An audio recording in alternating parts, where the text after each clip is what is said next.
Magandang araw po sa ating lahat. Mirong dinala sa akin ngayon. Ito po ay isang Isuzu D-Max 3.0 engine. Sabi ng may-ari, ito po ay galing na raw sa ibang mekaniko. Pero hanggang ngayon, naglabad na raw iyang ulo kasi ang palyar at usok nito ay parang sumbuhan ng barko.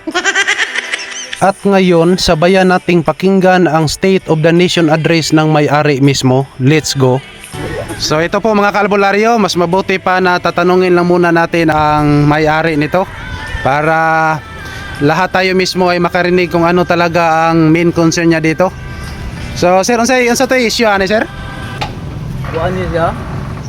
Ang trabaho ni pagniagi. Oo. Ay ang injector. Injector. Computer box kay nasunog tong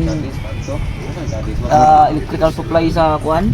Bali ang computer box sir is nahog o gi-repair na ni siya. Repair na gilistan Okay. tong diode kuno to ang register. So unsa may issue sir nganong gibungkag ang kuan sir? Ang anong gi-repair ang computer box? Galo power siya tapos na ay injector nga malfunction. Oo, ang injector to entry to. Yan mo ito istorya sa kuan. Number 2 and 3. So pag human og repair sir, okay na karon.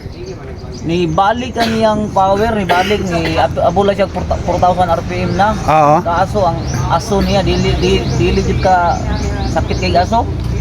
So hangtod karon ang iyang aso grabe ang aso niya.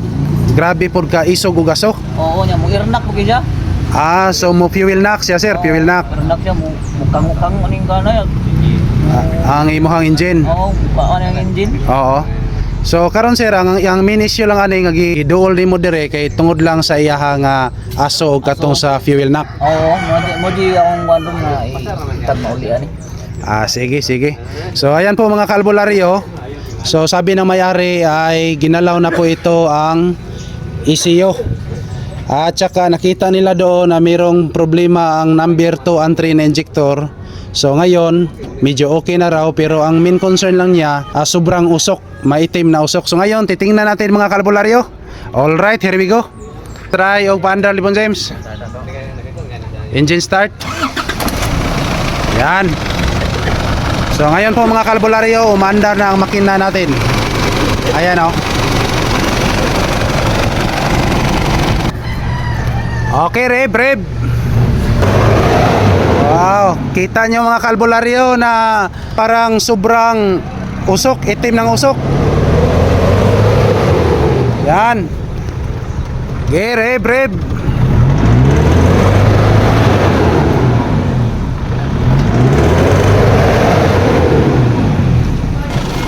So ayan po, pagkatapos ng i-rev mga kalbularyo ay kita natin ngayon ang makina ay sobrang shaking. Yan.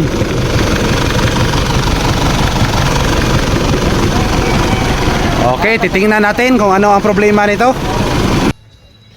So ito po mga kalbularyo, base sa na-test namin, hindi ko na lang naipakita kanina.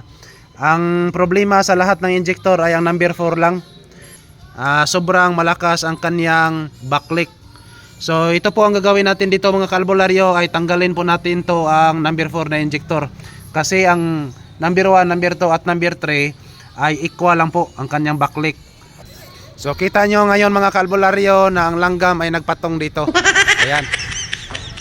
So sa Tagalog ibon, pero dito po sa Cebu ay langgam. Ayan. So ayan po mga kalbularyo, naitanggal na po natin ang injector number 4. So ang gagawin natin dito, pwede natin to i-calibrate at saka pwede din natin palitan ng bago na lang. So ayan po, maghintay lang po tayo sa may-ari nito at papalitan natin to. Kita natin dito mga kalbularyo na ang injector number 4 lang po talaga ang ating binunot, wala nang iba.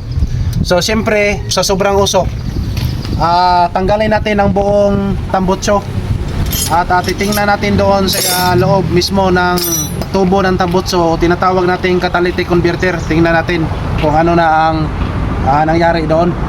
Alright. Kita natin ngayon na si Direk Ramsey ay nagkarwas-karwas rito. Alam niyo mga kaalbularyo, ito ay pinakamahal na karwas service sa buong mundo kasi pati tambutso ay lilinisin pa. Meron po ba kayo nito? Oh no! So ito po mga kaalbularyo, kita natin na maraming takuling galing sa tambutso. Ayan oh. Ito po ang takuling. Yan. Kita nyo ngayon na parang kasing lagom ng kanal. Yan. So ngayon po mga kalbularyo ay pinalitan na natin ang injector. So ngayon naikabit na namin at tingnan natin kung umubra ba ang ating injector na pinalitan. Alright, paanda rin ang makina Lebron James. Okay, rev. Yan, rev. Yan. Okay, rev. Ayan. So kita nyo mga kalbularyo ay wala nang mausok na itim. Okay, last, rev. Hop. So ayan po mga kalbularyo, wala na tayong nakita na itim na usok. So ngayon, problem solved. Okay. Maraming salamat sa inyong panonood. God bless us all. Thank you.